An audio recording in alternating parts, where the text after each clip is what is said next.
A power outage. A wedding. A man called the architect dead in under 73 seconds, never to be seen again. No witnesses, no evidence, no suspects. Just a celebration that turned into a ghost story. And behind it all, Mossad. This is the real story of how Israel's elite intelligence unit hunted down a notorious Palestinian strategist in the middle of a family gathering in Cyprus. If you enjoyed this breakdown, don't forget to like, subscribe, and drop a comment. Your feedback helps shape what we cover next, and you being here keeps the conversation going. Thanks for watching. See you in the next one. And disappeared before anyone even realized what had happened. Let's set the stage.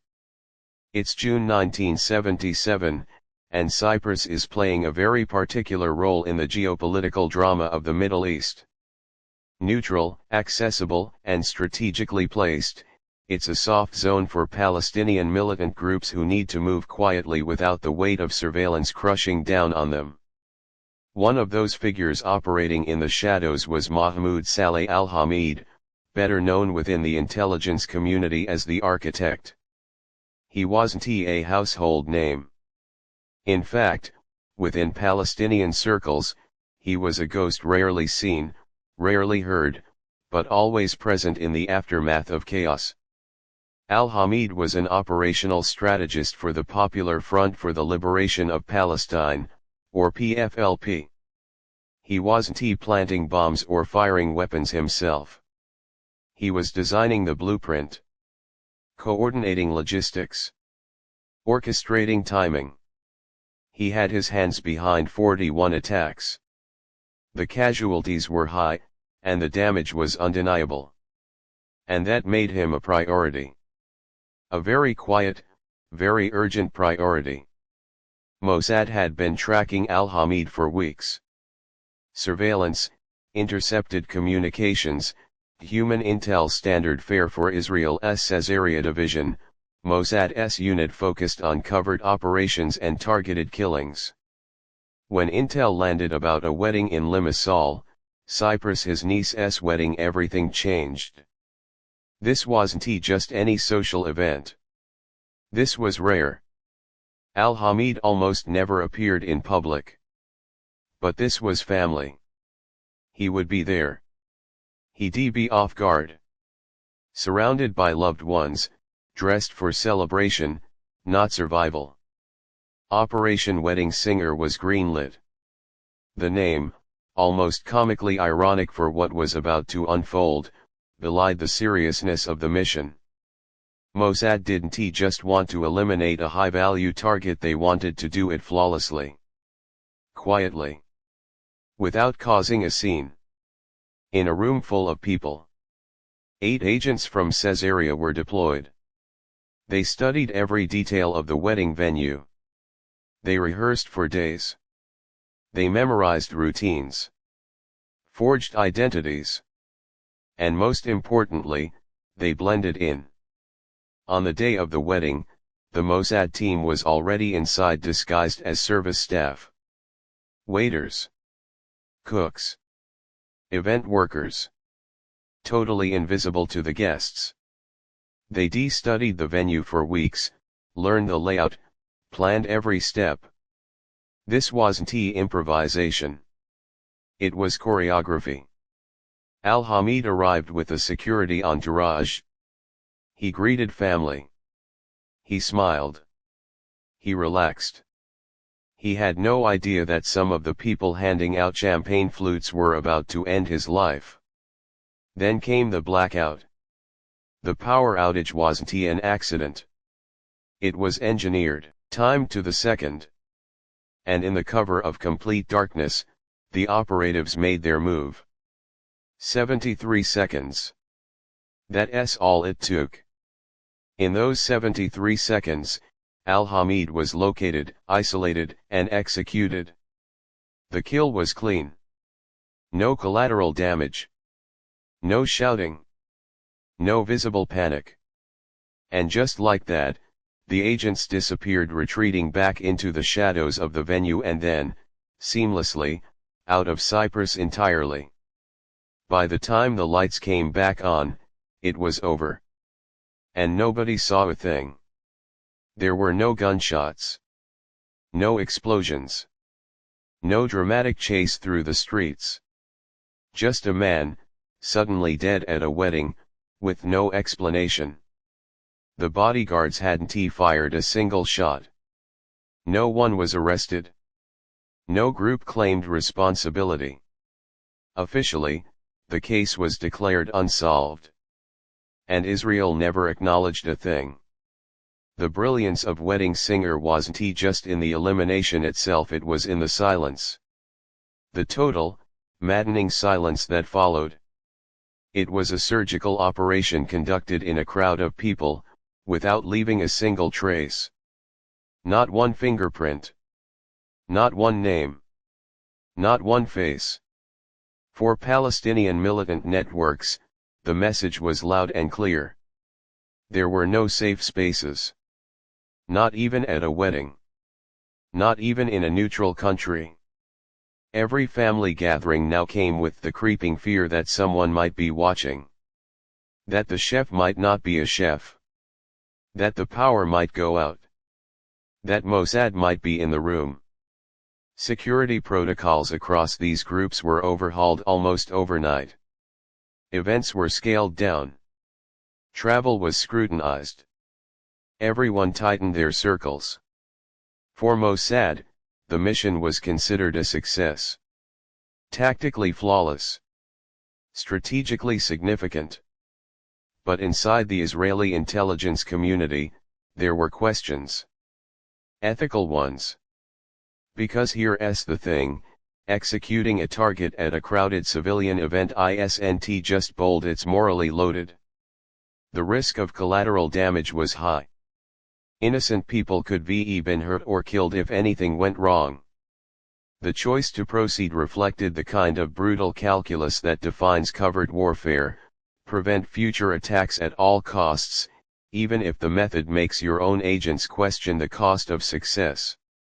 Those agents, they haven't spoken. Their silence is part of the job. But the psychological toll of actions like these lingers. You don't get medals. You don't get public recognition. You get a plane ride home and a lifetime of not talking about it. To this day, Operation Wedding Singer remains officially classified. Only fragments of the story have leaked, mostly through anonymous sources and off-the-record whispers in intelligence circles.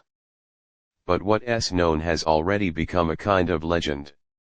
A textbook example of what it means to combine infiltration, environmental control, and speed into a single, lethal event. It changed the game for covert operations. The techniques used, blending into service staff, exploiting a blackout, rehearsing every movement, have been replicated, adapted, studied. It's a blueprint now. Not just for Mossad, but for intelligence agencies around the world. And yet, beyond the operational brilliance, there's the human cost. That wedding was supposed to be a joyful day. Families gathered. People danced. Toasts were made. And in the middle of that, an invisible war played out. One that no one there signed up for. One that left no answers. For the intelligence world, it's a symbol of mastery. For those who knew Al-Hamid, it was a ghost story they never got to close. And for everyone else, it's a reminder that even in moments of celebration, danger can walk through the door in a pressed shirt and an apron. The operation didn't just end a life. It altered the psychology of security. It showed what was possible. It made one thing very clear: no place is truly safe. Neutral ground not anymore. Civilian settings not off limits. When the stakes are high enough, the rules change. Or maybe, there never were any rules to begin with, just results. So the next time someone says, it was a quiet wedding, maybe don't assume that's always a good thing. If you're into stories like this where geopolitics meets cloak and dagger precision, make sure you hit like, Drop your thoughts in the comments, and subscribe for more deep dives into the chaos behind the headlines. So how did Mossad even get to this point? How do you go from intercepted comms to flipping off the lights and pulling off a clean kill in 73 seconds, surrounded by cake, candles, and clueless relatives? It starts with patience. Weeks of reconnaissance. Not the flashy kind either. No rooftop chases, no encrypted briefcases. Just methodical observation. Intelligence officers built profiles. They studied the venue. Every entrance, every hallway, every blind spot. They mapped it down to the centimeter. The way a wedding planner might stress over flower arrangements, Mossad obsessed over escape routes. And the cover identities crafted with precision. The operatives didn't just walk in wearing aprons, they became those roles. You can't afford to be the kind of waiter who looks like he did 2 tours in counterintelligence. You need to pour wine, balance trays, nod politely, and fade into the background. That's the art. Fake passports, clean alibis, and legends that hold up under casual scrutiny. It's the kind of prep that takes longer than the mission itself. Because when you're taking out someone who orchestrated 41 attacks, you don't get a second shot. The operation hinged on 2 critical elements, invisibility and control. The invisibility was achieved with the disguises. But control, that was the power outage. Mossad didn't just plan for darkness, they engineered it. Probably using local assets or covert access to the building's power grid. Whatever the method, the blackout wasn't a surprise. It was the moment of opportunity, the signal that the mission was live. And when the lights went out, they weren't disoriented. Everyone else froze, but the agents moved. Al-Hamid was surrounded by his own security. That's the tricky part. These weren't amateurs. They were trained, alert, probably armed. But that moment of darkness, that's when everything becomes noise and confusion. Your instincts go into overdrive, but your visibility is zero. And Mossad knew that. Within that 73-second window, multiple operatives converged on Al-Hamid's location. It wasn't random, his position had been carefully logged earlier in the evening. Drinks had been served. Plates cleared. Routes traced. When the moment hit, there was no hesitation. It was a surgical hit. Fast. Silent. Brutal. No one else got hurt. That's what sets this apart from a messy raid or a street assassination. Mossad wanted only Al-Hamid. And they got him. Then total withdrawal. The agents didn't linger. They didn't check for cameras or panic over getting spotted.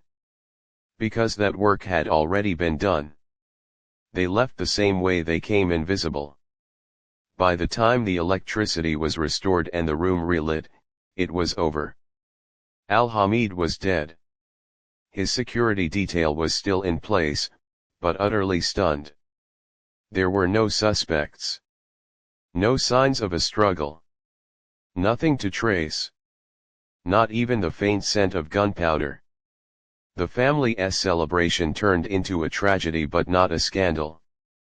No one could explain it. No arrests were made. There wasn't even a viable theory. The Cypriot authorities couldn't prove anything. And Israel, per usual, stayed silent. That silence is strategic. Mossad doesn't do press conferences. They don't confirm or deny. That plausible deniability gives them freedom and plausible fear. Every group watching from afar now had to ask themselves, if they could get him, at that event, with that level of precision, who's next? Within the Palestinian militant networks, the shock was instant. They understood what this meant. No more safe zones. No more untouchables. Even the most paranoid security measures weren't enough. If Mossad could strike at a wedding in Cyprus, they could strike anywhere. And so, the psychological war escalated. Family gatherings became potential traps. Leaders hesitated to attend public or even semi-private events. New layers of security were added. Trust eroded. That's the unseen power of an operation like this. It fractures the target group from the inside. You don't just remove one man. You unravel a web. But inside Mossad, not everyone was celebrating. As much as this was a tactical success, it stirred internal debate, quiet, uncomfortable debate. Because let's be honest, there are lines, even in covert operations. And this one tiptoed right over them. Civilian venue. Crowded event. Emotional stakes. It's one thing to carry out an op in hostile territory with clear enemy presence. It's another to eliminate a man at a family function. There were no civilian casualties, but that doesn't erase the ethical tension. These agents were walking a razor-thin line between necessity and collateral risk. What if something had gone wrong? What if a child had wandered into the wrong hallway at the wrong time? What if a guard had opened fire blindly? These are the moral compromises baked into intelligence work. The calculations no one talks about. The parts that don't make it into the history books. The agents involved still silent. No memoirs. No leaks. No anonymous tell-alls. Their commitment to secrecy wasn't just policy, it was identity. You don't come back from an op like this and return to normal. You carry it with you. And yet, the mission became a case study. Not just in how to execute a high-risk hit, but in how to disappear afterward. It became legend not because of what happened, but because of how little anyone could prove. No body cam footage. No witnesses. No international incident. Just whispers in dark rooms and a name erased from the PFLP command structure. In the years that followed, operations inspired by Wedding Singer echoed in other corners of the world. Intelligence agencies studied the techniques. They adapted the approach. The idea of using controlled chaos like a blackout to gain an upper hand in civilian-heavy environments became part of the covert playbook. But the legacy is complicated. On one hand, it's a masterclass in espionage. On the other, it's a sobering reminder of what moral ambiguity looks like in real time. Because in the end, it wasn't just a kill. It was a message. A statement that said, "We'll find you. Anywhere. And we won't need a battlefield to do it." That message changed the way militant groups operated. It changed how intelligence agencies planned. It changed how governments viewed neutral ground. And Cyprus, it learned the hard way that neutrality doesn't shield you from becoming a theater of war. To this day, Operation Wedding Singer remains officially unacknowledged. No names have been declassified. No details officially confirmed. But those 73 seconds in June 1977 echo far louder than anything in the public record. They tell a story of power wielded in silence. Of lives shaped by decisions made in shadows. And of a global intelligence landscape where precision matters more than recognition. Because when the lights go out and the world holds its breath, there's a team, somewhere, moving quietly through the dark. And they're not here to be seen. And what really sticks with you, the part that lingers long after the story ends, isn't just the kill. It's the setting. A wedding. Weddings are supposed to be sacred. They're moments frozen in joy. Families reunited. Old grudges dropped for a night. You've got kids running around in stiff shoes, relatives crying over champagne, and the same 3 songs playing on repeat. No one expects geopolitical warfare to crash the party. But that's exactly why it worked. Because Al-Hamid didn't see it coming. No one did. That was the whole point. Mossad weaponized normalcy. They turned a safe, emotional space into a battlefield no one could recognize until it was over. And that's what makes this operation different from your standard cloak and dagger mission. It wasn't just about being unseen. It was about being unthinkable. And for Mossad, that line between strategic necessity and ethical discomfort wasn't blurred, it was shattered. A move like this changes more than the target list. It changes the culture of warfare itself. It says, we don't need to fight you where you expect to be fought. We can bring the war to your most personal moments, and we won't miss. You'd think something that bold would trigger international outrage. But no. Not this time. The absence of public fallout is part of what made the operation so chillingly effective. Cyprus, already walking a tightrope of neutrality, had no interest in poking that hornet's nest. The Palestinian groups couldn't admit how thoroughly they'd been breached. And Israel radio silence. It's the perfect storm of deniability. No accountability, no consequence, no official version. Just a dead man, a cold trail, and a lesson whispered through intelligence briefings for the next 40 years. But the cost, it's not just tactical. It's psychological. These kinds of operations reshape the mental maps of the people watching. After Wedding Singer, militant leaders started thinking twice about attending anything personal. No weddings. No funerals. No school events. Because now, even those moments were compromised. Fear didn't just live in border zones or meeting houses. It followed you to your niece's reception. And that's the thing no intelligence dossier can quantify, the paranoia. It's strategic, yes. But it's also personal. When you can't trust joy, when you second-guess your own family's invitations, that's how psychological warfare wins. That's the ripple effect Mossad created in just over a minute of darkness. And yet, inside Mossad, no parade. No medals. Just a page quietly added to the classified archives. And for the agents, a lifetime of quiet. Because they didn't just pull off an op, they altered the rules. Think about it. No explosions.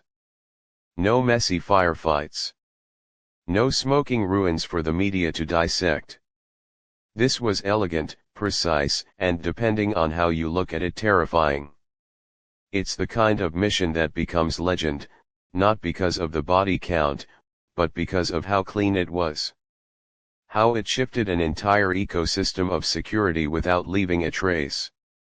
But here's the final irony, you could argue this operation saved more lives than it took. Al-Hamid, with his track record of 41 attacks, was a long-term threat. The kind that doesn't retire or slow down. Removing him disrupted networks. Delayed plans. Denied future casualties. From a cold, operational perspective, it was a preventative measure. But war doesn't hand out moral clarity. It hands out choices. And this one, it was made in the dark, in total silence, surrounded by dancing guests and flickering candles. A celebration that ended with a man slumped in a chair and no one saw it happen. If you're still thinking about this, and honestly, how could you not be? Make sure you like the video, hit subscribe, and drop a comment. Do you think this kind of covert action is justified, or did Mossad go too far? Let's talk about it.